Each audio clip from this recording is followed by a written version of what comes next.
ಇನ್ನು ಚನ್ನಪಟ್ಟಣ ವಿಧಾನಸಭಾ ಕ್ಷೇತ್ರದ ಕಡೆ ಹೋಗ್ಬಿಡೋಣ. ಅಲ್ಲಿ ಕಾಂಗ್ರೆಸ್ ಮತ್ತು ಮೈತ್ರಿ ಅಭ್ಯರ್ಥಿ ನಡುವೆ ಜಿದ್ದಾಜಿದ್ದಿನ ಪ್ರಚಾರ ನಡೀತಾ ಇದೆ. ನಿಖಿಲ್ ಪರವಾಗಿ ತಾತ ದೇವೇಗೌಡರು ಅಪ್ಪ ಕುಮಾರಸ್ವಾಮಿ ಪ್ರಚಾರವನ್ನ ಮತ್ತಷ್ಟು ತೀವ್ರ ಮಾಡಿದ್ದಾರೆ. ಈ ರಾಜ್ಯವನ್ನು ಹಾಳು ಮಾಡಿದ ಸಿದ್ದರಾಮಯ್ಯನಿಗೆ ನಮಸ್ಕಾರ, ಜನರಿಗೆ ಗ್ಯಾರಂಟಿ ಹಣ ಕೊಟ್ಟಿಲ್ಲ ಅಂತ ದೇವೇಗೌಡರು ವ್ಯಂಗ್ಯ ಆಡಿದ್ದಾರೆ. ಅಲ್ಲದೆ ಈ ಸರ್ಕಾರ ತೆಗೆಯುವವರೆಗೂ ಕೂಡ ವಿರಮಿಸಲ್ಲ ಅಂತ ಮತ್ತೆ ಶಪಥ ಮಾಡಿದ್ದಾರೆ. ಇದಕ್ಕೆ ಬಳ್ಳಾರಿಯಲ್ಲಿ ಸಿಎಂ ತಿರುಗೇಟು ಕೊಟ್ಟಿದ್ದಾರೆ. ಇನ್ನು ಕನಕಪುರದಲ್ಲಿ ಶಾಲೆಗೆ 25 ಎಕರೆ ಜಮೀನು ಕೊಟ್ಟಿದ್ದೀನಿ ಅನ್ನೋ ಡಿಕೆ ಶಿವಕುಮಾರ್ ಹೇಳಿಕೆಗೆ ಎಚ್ಡಿಕೆ ಟಾಂಗ್ ಕೊಟ್ಟಿದ್ದಾರೆ. ಅವರೇನು ದೊಡ್ಡ ಮಹಾರಾಜರು ವಂಶಸ್ಥರ 25 ಎಕರೆ ಕೊಡೋಕೆ? ನಾವು ಕಡಲೆಕಾಯಿ ಗಿಡ ಕೀಳ್ತೀವಿ ಅಂದಿಲ್ಲ, ಸರ್ಕಾರ ಕಿತ್ತೋಗಿತೀವಿ ಅಂದಿರೋದು ಅಂದಿದ್ದಾರೆ. ಇನ್ನು 2 ಬಾರಿ ಸೋಲಿಸಿದ್ದಾರೆ, ಇದೊಂದು ಸಾರಿ ಗೆಲ್ಲಿಸಿ ಅಂತ ನಿಖಿಲ್ ಜನರಲ್ಲಿ ಮನವಿಯನ್ನ ಮಾಡಿಕೊಳ್ತಾ ಇದ್ದಾರೆ. ಸಿಪಿ ಯೋಗೇಶ್ವರ್ ಕೂಡ ಜನನನ್ನ ಕೈ ಬಿಡಲ್ಲ ಅಂತ ವಿಶ್ವಾಸವನ್ನು ವ್ಯಕ್ತಪಡಿಸಿದ್ದಾರೆ. ಹಣಕಾಸಿನ ಮಂತ್ರಿ ಮಾಡು, ಇಷ್ಟೊಂದು ಕೀಳಮಟ್ಟಕ್ಕೆ ಈ ರಾಜ್ಯ ತಗೊಂಡು ಹೋದಿಲ್ಲಪ್ಪ. ನಿನಗೆ ನಮಸ್ಕಾರ. ಡಿ ಕೆ ಶಿವಕುಮಾರ್ ಇಲ್ಲಿಂದ ದುಡ್ಡು ಎಲ್ಲದ ಕಡೆ ಕಳಿಸ್ಬೇಕು, ಚುನಾವಣೆಗೆ ನುಂಗ್ಬೇಕು ಬಡವ್ರ ಹಣ. ನಾ ಹೇಳಿದ್ದೇನೆ, ಇಂಥ ಒಂದು ಕೆಟ್ಟ ಸರ್ಕಾರವನ್ನ ತೆಗೆಯುವವರೆಗೆ ನಾನು ನಿದ್ರೆ ಮಾಡಲ್ಲ ಅಂತ ಹೇಳಿ ಶಪಥ ಮಾಡಿದ್ದೇನೆ. ಇವತ್ತೇನಾದ್ರೂ ಮೇಕೆದಾಟು ಕಟ್ಟಬೇಕು ಅಂತ ಇದ್ರೆ ನರೇಂದ್ರ ಮೋದಿ ಅವರ ಒಬ್ಬರ ಆಶೀರ್ವಾದ, ಇವತ್ತು ನಿಖಿಲ್ ಕುಮಾರಸ್ವಾಮಿಯನ್ನ ಗೆಲ್ಲಿಸೋದ್ರ ಮುಖೇನ ಒಂದು ಸಂದೇಶವನ್ನು ಕೊಡೋದು. ದೇವೇಗೌಡರು ಸುಳ್ಳು ಹೇಳ್ತಾರೆ. ಯಾರಾದ್ರೂ ಫಲಾನುಭವಿಗಳು ನಮಗೆ ದುಡ್ಡು ಸಿಕ್ಕಿಲ್ಲ ಅಂತ ಹೇಳಿದಾರ? ನಾವು ಸೆಪ್ಟೆಂಬರ್ ವರೆಗೂ ಗೃಹಲಕ್ಷ್ಮಿ ಯೋಜನೆಯಲ್ಲಿ ದುಡ್ಡು ಕೊಟ್ಟಿದ್ದೀವಿ. ನವೆಂಬರ್ ಮಾತ್ರ ಕೊಡ್ಬೇಕು. ಎಲ್ಲಿ ಕೊಟ್ಟವ್ರೆ? ಯಾವ 25 ಎಕರೆ ಕೊಟ್ಟವ್ರೆ? ಎಲ್ಲಿದೆ? ಜನಗಳ ಮುಂದೆ ಇಡಕ್ಕೆ ಹೇಳಿ. ಏನ್ ದೊಡ್ಡ ಮಹಾರಾಜರ ವಂಶಸ್ಥರ 25 ಎಕರೆ ಕೊಡಕ್ಕೆ? ಕಾಲೇಜುಗಳು ಎಷ್ಟಿತ್ತು ನಾನು ಮುಖ್ಯಮಂತ್ರಿ ಆಗೋದಕ್ಕಿಂತ ಮುಂಚೆ ಈ ರಾಜ್ಯದಲ್ಲಿ? ಹೈಸ್ಕೂಲ್ಗಳು ಎಷ್ಟಿತ್ತು? ಜೂನಿಯರ್ ಕಾಲೇಜ್ ಎಷ್ಟಿತ್ತು? ಇವ್ರ ಕೊಡುಗೆ ಏನು? 10 ವರ್ಷ 20 ವರ್ಷ ರಾಜ್ಯ ಆಳಿ. ಅದರಿಂದ 25 ಎಕರೆ ಕೊಟ್ಟವರೋ 25 ಗುಂಟೆ ಕೊಟ್ಟವರೋ ಗೊತ್ತಿಲ್ಲ. ನಿಖಿಲ್ ಕುಮಾರಸ್ವಾಮಿ 2 ಬಾರಿ ಈಗಾಗಲೇ ಪೆಟ್ಟು ತಿಂದಿರ್ತಕ್ಕಂಥದ್ದು. ಮಂಡ್ಯದ ಅನ್ಯಾಯ ಆಯ್ತು ಅಂತಿಲ್ಲ, ಮಂಡ್ಯ ಜಿಲ್ಲೆ ಜನ ಅನ್ಯಾಯ ಮಾಡಲಿಲ್ಲ. ಕಾಂಗ್ರೆಸ್ ಮತ್ತು ಬೇರೆ ಎಲ್ಲರೂ ಒಟ್ಟಿಗೆ ಸೇರಿ ನಿಖಿಲ್ ಕುಮಾರಸ್ವಾಮಿ ತೆಗಿಬೇಕು ಅಂತ ತೆಗೆದ್ರು ಕುತಂತ್ರದಿಂದ. ಇನ್ನ ರಾಮನಗರಕ್ಕೆ ಹೋದ್ರೆ ರಾಮನಗರ ಜನವು ನಿಖಿಲ್ ಸೋಲಿಸ್ಲಿಲ್ಲ. ಕೊನೆ ದಿವಸ ರಾತ್ರಿ ಒಂದು ಕಾರಣ ಮಾಡ್ಬಿಟ್ರು, ಊರು ಮನೆಗೆ ಹಂಚ್ಬಿಟ್ರು. ಕಳೆದ 2 ಚುನಾವಣೆಗಳ ಕುತಂತ್ರದ ರಾಜಕಾರಣದ ಸೋಲಿನ ಬಳಿಕ ನಾನು ನಮ್ಮ ತಾಯಂದ್ರಲ್ಲಿ ನಿಮ್ಮ ಪಾದಗಳಿಗೆ ಶಿರಸ ವಹಿಸಿ ಪ್ರಾರ್ಥನೆ ಮಾಡಿ ಕೇಳ್ಕೊಳ್ತೀನಿ ತಾಯಿ. ಆಗಲ್ಲ ರೀ, ಒಂದು ವಾರ ಅವ್ರ ಓಟ್ಗೋಸ್ಕರ ಬಂದು ಓಟ್ ಕೇಳ್ತಾರೆ. ಈ ತಾಲೂಕಿನ ಪರಿಚಯನೇ ಇಲ್ಲ, ಹಳ್ಳಿಗಳ ಪರಿಚಯನೇ ಇಲ್ಲ. ಹಳ್ಳಿಗಳನ್ನ ಅವರು GPS ಹಾಕೊಂಡು ಮ್ಯಾಪ್ ಹಾಕೊಂಡು ಹೋಗ್ಬೇಕಷ್ಟೇ. ಅವ್ರಿಗೆ ಒಬ್ಬ ರಾಜಕಾರಣಿಗೆ 2 ಸೋಲು. ನಮ್ಮ ತಾಲೂಕಿನ ಜನರು ಕೂಡ ಸರ್ಕಾರ ಜೊತೆ ಹೋಗು ಸರಿ ಅಂತ ತೀರ್ಮಾನಕ್ಕೆ ಮಾಡಿದ್ದಾರೆ. ಇನ್ನು ಸಂಡೂರು ಬೈ ಎಲೆಕ್ಷನ್ಗೆ ಹೋಗೋಣ. ಇಲ್ಲೇನಾಗಿದೆ, ಈಗ ಅಲ್ಲೂ ಕೂಡ ಜೋರಂತೆ. ಕಾಂಗ್ರೆಸ್ ಅಭ್ಯರ್ಥಿ ಅನ್ನಪೂರ್ಣ ಪರ 2ನೇ ದಿನದ ಪ್ರಚಾರವನ್ನ ಮುಖ್ಯಮಂತ್ರಿಗಳು ಮಾಡಿದ್ದಾರೆ. ಸಂಡೂರು ಕಾಂಗ್ರೆಸ್ ಭದ್ರಕೋಟೆ, ಅನ್ನಪೂರ್ಣ ಗೆಲ್ತಾರೆ ಅಂತ ಅವರು ಸುದ್ದಿಗೋಷ್ಠಿ ನಡೆಸಿದ್ರು. 15 ದಿನಗಳಲ್ಲಿ ರಾಜೀನಾಮೆ ಕೊಡ್ತಾರೆ ಅಂತ ಯಡಿಯೂರಪ್ಪನವರು ಹೇಳ್ತಾರೆ. ಅವರೇನು ಜ್ಯೋತಿಷ್ಯ ಹೇಳ್ತಾರಾ? ಮೂಡ ಅದೊಂದು ಸುಳ್ಳು ಕೇಸು. ವಿಜೇಂದ್ರ ಇನ್ನೂ ರಾಜಕೀಯದಲ್ಲಿ ಕಂಡುಬಿಡ್ತಾ ಇದ್ದಾನೆ. ವಿಜೇಂದ್ರ ದುಡ್ಡು ಕೊಟ್ಟು ಪಕ್ಷದ ಅಧ್ಯಕ್ಷನಾಗಿದ್ದಾನೆ. ಜನಾರ್ದನ್ ರೆಡ್ಡಿ ಯಾರ್ರೀ? ಅಕ್ರಮ ಗಣಿಗಾರಿಕೆಯಲ್ಲಿ ಜೈಲಿಗೆ ಹೋಗಿ ಬಂದಿದ್ದಾನೆ. ಅವರೊಬ್ಬ ಕ್ರಿಮಿನಲ್ ಅಂತ ಸಿಎಂ ಎಲ್ಲ ವಾಗ್ದಾಳಿ ನಡೆಸಿಬಿಟ್ಟಿದ್ದಾರೆ. ಬಿಜೆಪಿ ಅಭ್ಯರ್ಥಿ ಬಂಗಾರು ಹನುಮಂತು ಪರ ಯಡಿಯೂರಪ್ಪನವರು ಮತಯಾಚನೆ ಮಾಡಿದ್ರು. ಸಿದ್ದರಾಮಯ್ಯ ಮೂಡ ವಾಲ್ಮೀಕಿ ಹಗರಣದಲ್ಲಿ ಸಿಲುಕಿ ಭವಿಷ್ಯದ ಬಗ್ಗೆ ಚಿಂತೆ ಮಾಡ್ತಾ ಇದ್ದಾರೆ. ನೀವು ಜೈಲಿಗೆ ಹೋಗೋದು ಅನಿವಾರ್ಯವಾಗುತ್ತೆ ಅಂತ ಭವಿಷ್ಯ ನೋಡುತ್ತಿದ್ದಾರೆ. ಇದೇ ವೇಳೆ ಜನಾರ್ದನ್ ರೆಡ್ಡಿ ಮಾತನಾಡಿ, ಸಿಎಂ ನನ್ನ ವಿರುದ್ಧ ಬೈದುಕೊಂಡು ಓಡಾಡ್ತಾ ಇದ್ದಾರೆ. ಜಿಂದಾಲ್ನಂತ 10 ಕಾರ್ಖಾನೆ ತರ್ತೀನಿ ಅಂದರು. ಅತ್ತ ಶಿಗ್ಗಾವಿಯಲ್ಲಿ ಭರತ ಬೊಮ್ಮಾಯಿ ಪರವಾಗಿ ಯತ್ನಾಳ್ ಹಾಗೂ ಕಾಂಗ್ರೆಸ್ನ ಪಠಾಣ್ ಪರವಾಗಿ ಸಚಿವರಾದ ಸತೀಶ್ ಜಾರಕಿಹೊಳಿ ಕ್ಯಾಂಪೇನ್ ಅನ್ನು ಮಾಡ್ತಿದ್ದಾರೆ. ಏನ್ ಶಾಸ್ತ್ರ ಹೇಳ್ತಾರ? ಮೂಡ ಹಗರಣ ಕೂಡ ಸುಳ್ಳು ಪ್ರಕರಣ.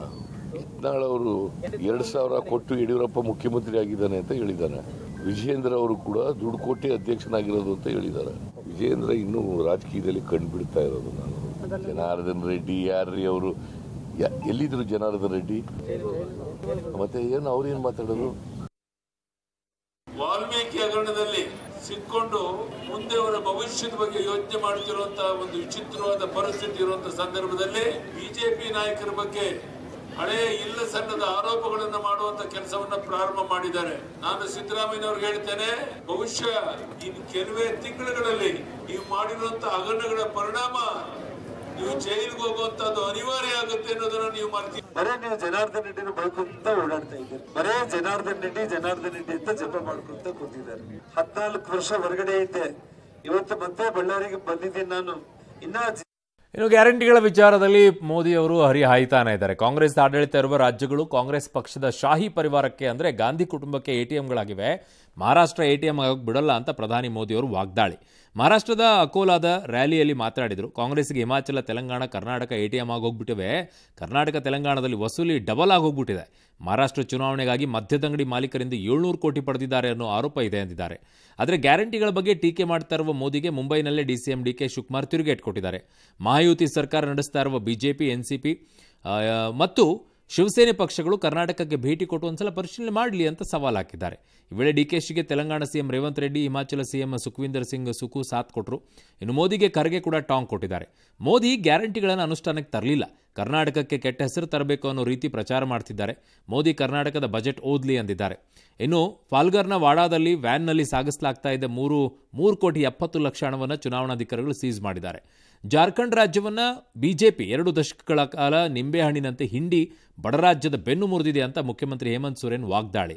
ಈ ಮಧ್ಯೆ ಹವಾಲಾ ಹಣ ಅವ್ಯವಹಾರ ಸಂಬಂಧ ಸೊರೇನ್ ಆಪ್ತ ಕಾರ್ಯದರ್ಶಿಗೆ ಸಂಬಂಧಿಸಿದ 17 ಸ್ಥಳಗಳ ಮೇಲೆ IT ದಾಳಿಯನ್ನ ಮಾಡಿದೆ. तेलंगाना और कर्नाटका जैसे राज्य ये कांग्रेस के शाही परिवार के ATM बन गए हैं. ATM लोग बता रहे हैं कि इन दिनों महाराष्ट्र में चुनाव के नाम पर Karnataka. I request all my BJP and its allied friends to come any day they feel. I am ready to arrange a special flights and 33 districts are there. ಯಾವ ಗ್ಯಾರಂಟಿ ಮೋದಿಯವರು ಕೊಟ್ಟಿದ್ದಾರೋ ಒಂದು ಅನುಷ್ಠಾನಕ್ಕೆ ತರಲಿಲ್ಲ. 15 ಲಕ್ಷ ರೂಪಾಯಿ ಕೊಡೋದು ಅನುಷ್ಠಾನಕ್ಕೆ ತಂದ್ರ. ಬುಲೆಟ್ ಟ್ರೈನ್ 2 ವರ್ಷನಾಗ ತಂದಿರಿ ಅಂತ ಹೇಳಿದ್ರು. ಸುಮ್ಮನೆ ಕೆಟ್ಟ ಹೆಸರು ತರಬೇಕು ಕರ್ನಾಟಕಕ್ಕೆ ಅಂತ ಹೇಳಿ ಪ್ರಚಾರ ನಡೆದಿದೆ. ಉಡುಪಿಯ ಮಹಾಲಕ್ಷ್ಮಿ ಕ್ರೆಡಿಟ್ ಕೋಆಪರೇಟಿವ್ ಬ್ಯಾಂಕ್ನ ಕೋಟ್ಯಾಂತರ ರೂಪಾಯಿ ಆರ್ಥಿಕ ಅವ್ಯವಹಾರ ವಿಚಾರ ದೇವಸ್ಥಾನದ ಮೆಟ್ಟಿಲು ಹತ್ತಿದೆ. ಸಾಲ ತೆಗೆದುಕೊಂಡ ಗ್ರಾಹಕರು ಮರುಪಾವತಿ ಮಾಡ್ತಾ ಇಲ್ಲ ಅಂತ ಬ್ಯಾಂಕ್ನವರು ಹೇಳಿದ್ರೆ ನಮ್ಗೆ ಹಣ ಸಿಕ್ಕಿಲ್ಲ, ಅನ್ಯಾಯವಾಗಿದೆ ಅನ್ನೋದು ಗ್ರಾಹಕರ ಅಳಲು. ಈ ಸಂಬಂಧ ದೇವರು ಮೊರೆ ಹೋಗಕ್ಕೆ ಹೋದ್ರು. ಸೊ ಅಲ್ಲಿ ಇದೆಲ್ಲ ಆಣೆ ಪ್ರಮಾಣ ಇಲ್ಲೆಲ್ಲ ನಡೆಯಲ್ಲ ಅಂತಂದ್ರು. ಆಮೇಲೆ ಅವರು ನಾವೆಲ್ಲ ಕಾನೂನು ಹೋರಾಟ ಮಾಡ್ತೀವಿ ಅಂತ ಈಗ ಹೋಗಿದ್ದಾರೆ. ನೋಡೋಣ ಏನಾಗುತ್ತೆ ಅಂತ. ಇನ್ನು ಕೌಟುಂಬಿಕ ಕಲಹಕ್ಕೆ ದಕ್ಷಿಣ ಕನ್ನಡದಲ್ಲಿ ಒಂದು ಸುಂದರ ಕುಟುಂಬ ಬಲಿಯಾಗಿ ಹೋಗ್ಬಿಟ್ಟಿದೆ. ಅಪ್ಪ ಅಮ್ಮನ ಜೊತೆಗೆ ಮನಸ್ತಾಪ ಹೊಂದಿದ್ದ ಪತ್ನಿ ಪ್ರಿಯಾಂಕಾ 28 ವರ್ಷ ಮತ್ತು 4 ವರ್ಷದ ಮಗು ಹೃದಯನನ್ನ ಪತಿ ಕಾರ್ತಿಕ್ ಭಟ್ 38 ವರ್ಷ ಕೊಂದಿದ್ದಾನೆ. ಬಳಿಕ ತಾನು ಕೂಡ ರೈಲಿಗೆ ತಲೆ ಕೊಟ್ಟು ಆತ್ಮಹತ್ಯೆಯನ್ನ ಮಾಡಿಕೊಂಡಿದ್ದಾನೆ. ತೆಲಂಗಾಣದಲ್ಲಿ CM ರೇವಂತ್ ರೆಡ್ಡಿ ನೇತೃತ್ವದ ಕಾಂಗ್ರೆಸ್ ಸರ್ಕಾರ ತನ್ನ ಬಹುನಿರೀಕ್ಷಿತ ಜಾತಿ ಆಧಾರಿತ ಗಣಿತ ಕಾರ್ಯವನ್ನು ಆರಂಭ ಮಾಡಿದೆ. ಇದೊಂದು ಐತಿಹಾಸಿಕ ಮತ್ತು ಕ್ರಾಂತಿಕಾರಿ ಕ್ಷಣ ಅಂತ ಕಾಂಗ್ರೆಸ್ ಹಿರಿಯ ನಾಯಕ ಜಯರಾಮ್ ರಮೇಶ್ ಹೇಳಿದ್ದಾರೆ. ಯಾಕೆ ಅಂತಂದ್ರೆ 1931ರಿಂದ ತೆಲಂಗಾಣದಲ್ಲಿ ಇದೇ ಮೊದಲ ಬಾರಿಗೆ ಜಾತಿ ಆಧಾರಿತ ಗಣತಿ ನಡೀತಾ ಇರೋದು. ಪಾಕಿಸ್ತಾನದ ಕತೆ ಮಾಡಿದ್ದುಣ್ಣು ಮಹಾರಾಯ ಅನ್ನೋ ರೀತಿಯಲ್ಲಿ ತಾನೇ ಬೆಳೆಸಿ ಸಾಕಿದಂತಹ ಈಗ ಭಯೋತ್ಪಾದಕರು ಅಲ್ಲೇ ಬಾಂಬ್ ಸ್ಫೋಟವನ್ನು ಮಾಡಿದ್ದಾರೆ. 50ಕ್ಕೂ ಹೆಚ್ಚು ಜನರಿಗೆ ಈಗ ಗಾಯಗಳಾಗಿವೆ. 20ಕ್ಕೂ ಹೆಚ್ಚು ಜನ ಸಾವನ್ನಪ್ಪಿದ್ದಾರೆ ರೈಲು ನಿಲ್ದಾಣದಲ್ಲಿ. ತಮ್ಮ ಜೀವನದ ಯಶಸ್ಸಿಗೆ ಕಾರಣವಾದ ಅದೃಷ್ಟದ ಕಾರಣ ಸಾಂಪ್ರದಾಯಿಕ ವಿಧಿವಿಧಾನಗಳೊಂದಿಗೆ ಸಮಾಧಿ ಮಾಡಿರುವ ವಿಶಿಷ್ಟ ಘಟನೆ ಗುಜರಾತ್ನಲ್ಲಿ ಆಗಿದೆ. ಅಲ್ಲಿ ಬಿಲ್ಡರ್ ಆಗಿರುವಂತಹ ಸಂಜಯ್ ಪಲ್ಲೋರ್ 12 ವರ್ಷಗಳ ಹಿಂದೆ ಖರೀದಿಸಿದ್ದ ಮಾರುತಿ ಸುಜುಕಿ ವ್ಯಾಗನಾರನ್ನ ಹೂಮಾಲೆಗಳಿಂದ ಅಲಂಕರಿಸಿ ಮೆರವಣಿಗೆ ಮಾಡಿ ಸಮಾಧಿಯನ್ನ ಮಾಡಿದ್ದಾರೆ. ಬಳಿಕ ಪುರೋಹಿತ ಮಂತ್ರಗಳನ್ನೆಲ್ಲ ಅಪ್ಪಳಿಸಿದ್ದಾರೆ. 1500 ಜನ ಇದ್ರಂತೆ ಇಲ್ಲಿ. ಇಂಡೋನೇಷ್ಯಾದ ಫ್ಲೋರ್ ದ್ವೀಪ ಪ್ರದೇಶದ ಮೌಂಟ್ ಲೆಒಟೋಬಿ ಲಕಿ ಜ್ವಾಲಾಮುಖಿ ಸ್ಫೋಟಗೊಂಡಿದೆ. ಬಿಸಿಗಾಳಿ ಅಪಾರ ಪ್ರಮಾಣದ ಬೂದಿಯನ್ನು ಆಕಾಶದ 10 ಕಿಲೋಮೀಟರ್ ಎತ್ತರಕ್ಕೆ ಚಿಮ್ಮಿದೆ. ಜ್ವಾಲೆ ಲಾವಾ ಕಲ್ಲಿನ ಗಾತ್ರದ ಬೂದಿ ಉಂಡೆಗಳು ಸಿಡಿದು 10ಕ್ಕೂ ಹೆಚ್ಚು ಜನ ಸಾವನ್ನಪ್ಪಿದ್ದು ಹಲವಾರು ಗಾಯಗಳಾಗಿವೆ. ಸಾವಿರಾರು ಜನರನ್ನು ಸ್ಥಳಾಂತರ ಮಾಡಲಾಗಿದೆ.